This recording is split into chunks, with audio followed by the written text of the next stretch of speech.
एक बार भोलेनाथ पार्वती को लेकर मनुष्य लोक भ्रमण को निकले।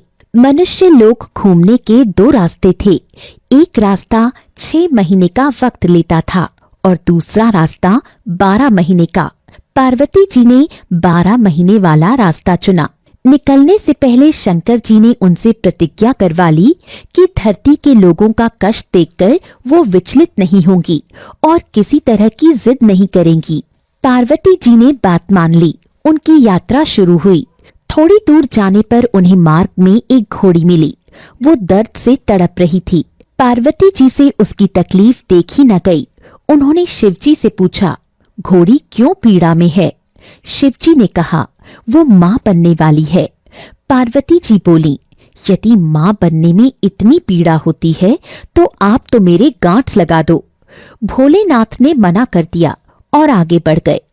आगे एक नगर आया जहाँ चारों ओर सन्नाटा छाया था। पार्वती जी ने वहां के लोगों से इसका कारण पूछा तो एक आदमी बोला, हमारे नगर की रानी माँ बनने वाली है। वो प्रसव पीड़ा से तड़प रही है, इसलिए यहाँ सब दुखी और उदास हैं। पार्वती जी ने ये सुनकर शिवजी को फिर एक बार गांठ लगाने को कहा। वो बार बार आग्रह करने लगी, पर शिवजी का एक ही जवाब था कि एक बार गांठ लग गई तो फिर नहीं खुलेगी। ये कहकर शंकर भगवान फिर से आगे बढ़ गए। थोड़ा आगे बढ़ने पर एक गाय मिली। वो भी दर्द से तड़प रही थी।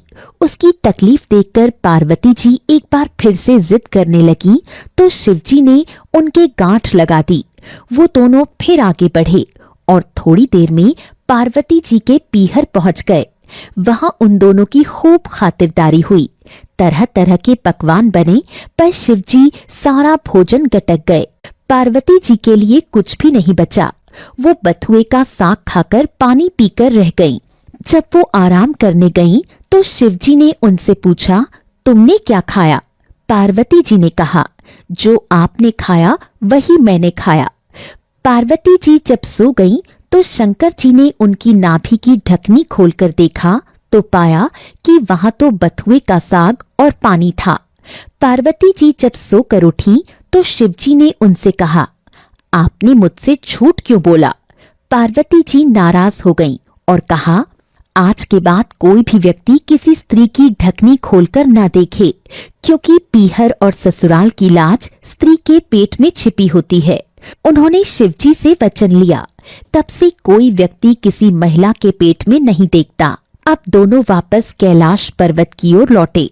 रास्ते में फिर वही गाय मिली जो पीड़ित थी, पर अब वो खुशी से बछड़े को चाट रही थी।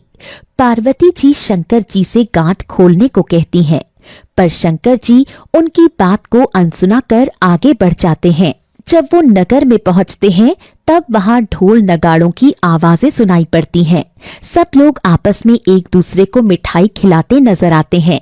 चारों ओर चहल पहल होती है। कारण पूछने पर लोग कहते हैं, हमारी रानी के बेटा हुआ है, इसलिए जश्न मनाया जा रहा है।